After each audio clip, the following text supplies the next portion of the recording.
everybody, my name is Maggie Shaw and I'm the Food Program Manager here at Felicity House.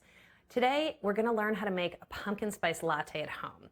Now you may be familiar with this delicious seasonal treat that you can get at nearby Starbucks, but if you want to get this drink on a regular basis, it can be kind of costly. So we're going to learn how to make it at home ourselves so it's a little bit more cost effective, and if you want to put a little bit of a healthier spin on it, you can. So let's get started and learn how to make this delicious treat ourselves that we can enjoy from the comfort of our homes. So let's take a look at some of the ingredients that are part of this delicious drink.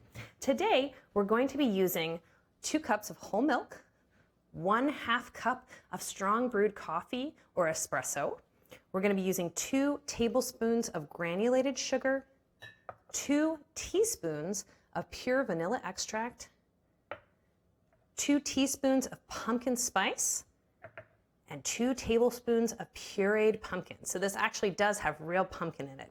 So let's get started and learn how to make this together.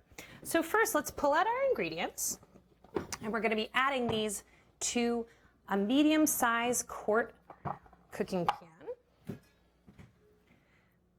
So we'll take our pre-measured ingredients, which I've already done for the sake of the ease, but this is 2 cups of whole milk here, so we're going to pour that in.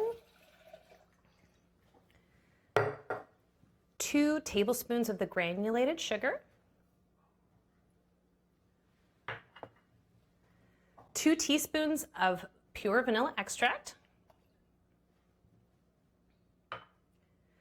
2 teaspoons of pumpkin spice, and we're going to put this on the stovetop to warm up just a little bit. When you're making a milk-based drink, you want to make sure that you try and keep your milk and whatever ingredients you're adding to it about the same temperature so that your milk stays nice and smooth. So we're going to put this on the stove to warm up, and then we're going to add our pumpkin puree and our coffee to it. And then once we're finished with that, we'll add that to a mug and we're going to finish it with some delicious whipped cream. So let's go ahead and take it over to the stove. I'm just going to put this on the stove top and put this on a medium flame. I'm going to take just a regular metal whisk, and I'm going to use this to stir the ingredients together just till they're well incorporated.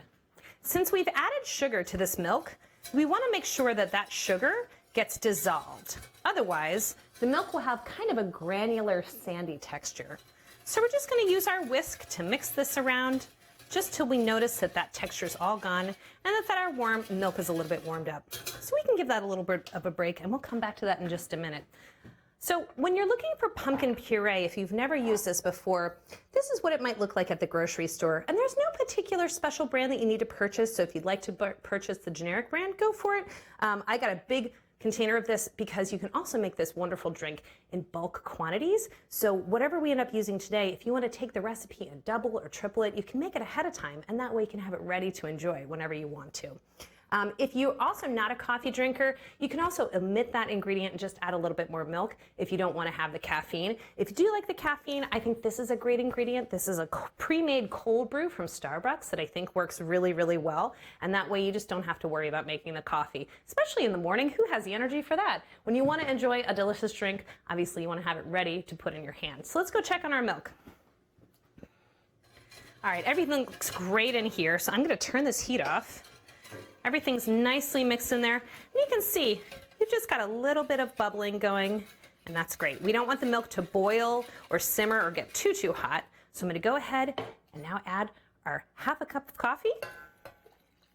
And I'm going to add our pumpkin puree. Now this is pumpkin puree, not to be confused with pumpkin pie mix. So when you're looking for this at the grocery store, you want to make sure that the only ingredient is pumpkin, and that way we're going to get that really delicious flavor.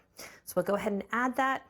And we're going to put this back on the stove top for just another minute, just so everything gets nicely mixed around, and then we'll pour that into our mug. So we'll turn our stove back on and just give that a nice stir for a little bit. Now you can put your own toppings on this however you like.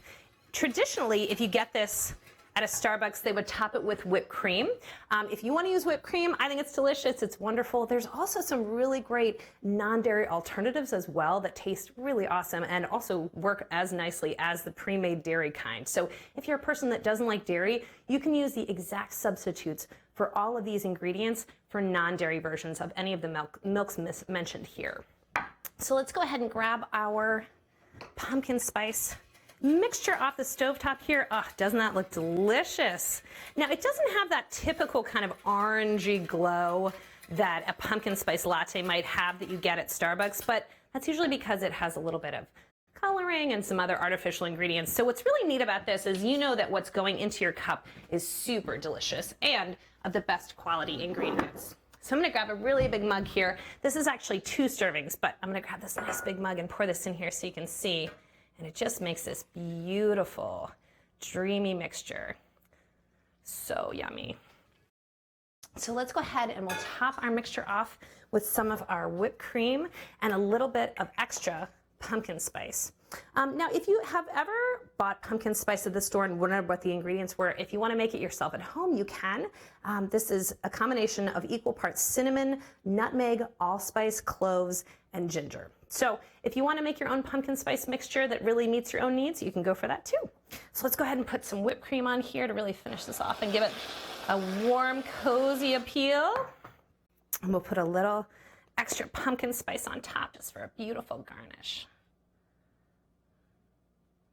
Awesome. Well, that looks fantastic, and I can't wait to try it. I hope you end up enjoying this yourself at home. And that's it for today. Happy cooking.